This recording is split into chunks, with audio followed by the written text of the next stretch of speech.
नमस्कार। आज देश की तमाम फटाफट खबरों में आपका स्वागत है। खबरों के लिए आपसे निवेदन कि यदि आपने हमारे चैनल को सब्सक्राइब नहीं किया है तो कृपया करके आपके अपने चैनल को सब्सक्राइब कर लें। तो बढ़ते हैं बड़ी खबर की ओर।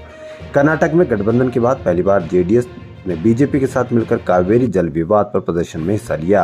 हालांकि इस गठबंधन पर सवाल जेडीएस के अंदर और बाहर दोनों तरफ उठ रहे हैं। जनता दल सेक्युलर के प्रमुख HD देवगौड़ा ने साफ किया कि उनकी पार्टी अपने धर्म निरपेक्ष पहचान के साथ समझौता नहीं करेगी।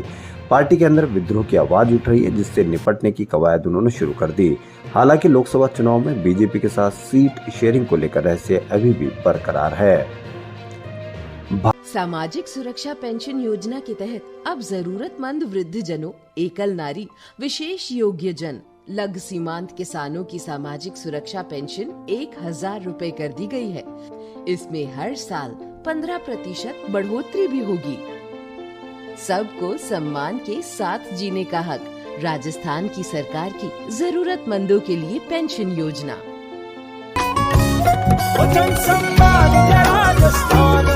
भारतीय जनता पार्टी ने मध्य प्रदेश में चुनाव को लेकर अपनी दूसरी सूची जारी कर दी। सूची के जारी होने के बाद बीजेपी के वरिष्ठ नेता कैलाश विजयवर्गीय ने बड़ी बात कही। उन्होंने कहा कि मैं अंदर से दुखी हूं, क्योंकि मुझे पार्टी ने विधानसभा का उम्मीदवार बनाया। मेरा चुनाव लड़ने का 1% भी मन नहीं था। कैलाश यहीं नहीं रुके। उन्होंने कहा कि वह बड़े नेता होंगे। उनका प्लान था कि वे चुनाव में रोजाना 4-5 जनसभा करते, हेलीकॉप्टर से प्रचार करते। अब वे जनता के बीच जाकर हाथ नहीं जोड़ना चाहते। पत्रकारों से बात करने के दौरान उन्होंने यह भी साफ किया कि इस बार पार्टी किसी भी राज्य के मुख्यमंत्री का चेहरा घोषित नहीं कर रही है। हम मोदी जी और कलेक्टिव लीडरशिप में चुनाव लड़ेंगे। मध्य प्रदेश के संबंध में उन्होंने बताया कि राज्य में पार्टी का चेहरा कौन होगा, इसके बारे में पार्टी आलाकमान ही बताएगा। इसलिए शिवराज सिंह चौहान का एक वीडियो बहुत वायरल हो रहा है, जिसमें वो अपने आप को विदा के रूप में पेश कर रहे हैं। मुख्यमंत्री अशोक गहलोत ने उपराष्ट्रपति जगदीप धनखड़ के लगातार राजस्थान दौरे को लेकर सवाल खड़े किए हैं। गहलोत ने कहा कि पहले प्रधानमंत्री आए और अब उपराष्ट्रपति अप डाउन कर रहे हैं। आज उपराष्ट्रपति 5 जगह जाएंगे, 4 हेलीकॉप्टर से 5 जगह दौरा है। गहलोत ने कहा कि गवर्नर साहब हो या राष्ट्रपति हो, हम सम्मान करते हैं। उपराष्ट्रपति अगर राष्ट्रपति बनेंगे तो भी हम स्वागत करेंगे, लेकिन अभी मेहरबानी रखे। बार बार सुबह शाम आ रहे हैं, दौरे कर रहे हैं, इसका कोई तुक नहीं है। क्या तुक है? चुनाव चल रहे हैं राजस्थान में। आप बार बार आओगे तो लोग क्या समझेंगे? आप चाहते क्या हो? ये संवैधानिक संस्थाएं हैं, उनका मान सम्मान रहना चाहिए, चाहे कोई सरकार हो। प्रधानमंत्री ने इस बार कहलवा दिया था कि प्रोटोकॉल में कोई नहीं आएगा, न अफसर न मंत्री। मध्य प्रदेश के उज्जैन जिले में एक बड़ी खबर, एक बड़ी दुखदायी खबर, लेकिन कोई खबर नहीं, किसी मीडिया चैनल पर कोई बड़ी इस पर बहस नहीं।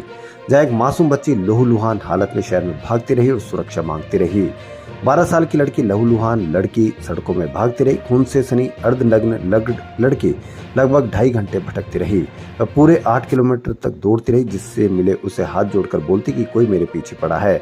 मासूम के साथ रेप हुआ। हैवानियत की सारी हदें पार कर दी दरिंदों ने। लड़की के प्राइवेट पार्ट से लगातार खून बह रहा। लड़की दरिंदों से जान बचाकर भागी। गंभीर हालत में अस्पताल में भर्ती कराया गया, जहां उसे ब्लड चढ़ाया जा रहा है। लड़की डरी सहमी सी है, बोलने की हालत में नहीं है। पूछताछ में उसने इतना बताया कि मां के साथ भी गलत काम हुआ। लड़की प्रयागराज की बताई जा रही है। भगवान महाकाल की नगरी उज्जैन में हुए इस पाप के आरोपियों को ढूंढने में पुलिस जुटी है। देखना यह है कि किसी मीडिया चैनल पर इस पर बहस चल रही है या नहीं। यही अगर किसी गैर राज्य में होता तो किस तरह से मीडिया उसको आड़े हाथों लेकर पूरे राज्य सरकार को बदनाम करने की कोशिश करती, लेकिन अभी किसी मीडिया चैनल पर इस प्रकार की कोई बहस नहीं। मध्य प्रदेश के उज्जैन में 12 साल की बच्ची महाकाल थाना इलाके में बड़नगर रोड पर दांडी आश्रम के पास बच्ची सोमवार शाम घायल हालत में मिली थी। उसके कपड़े खून से सने थे। बच्ची आधे अधूरे कपड़ों में सावरखेड़ी सिंगस्त बाईपास की कॉलोनी में 2.5 घंटे तक भटकती रही। उसके गंभीर चोटें आई। ज्यादा खून बह जाने के कारण बच्ची को इंदौर के अस्पताल में भर्ती कराना पड़ा। वहां उसे खून चढ़ाया गया। बच्ची अब खतरे से बाहर है। डॉक्टरों ने रेप की पुष्टि की। मामले को लेकर विपक्ष ने राज्य की शिवराज सरकार पर जमकर हमला बोला। कांग्रेस नेता राहुल गांधी ने ट्वीट करते हुए शिवराज सरकार को घेरा।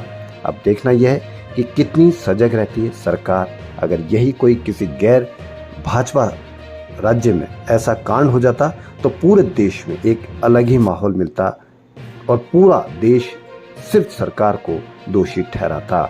अब देखना यह है कि किसी मीडिया चैनल पर इस पर बहस चल रही है या नहीं। सोमवार की खबर, आज बुधवार है, लेकिन कोई खबर नहीं।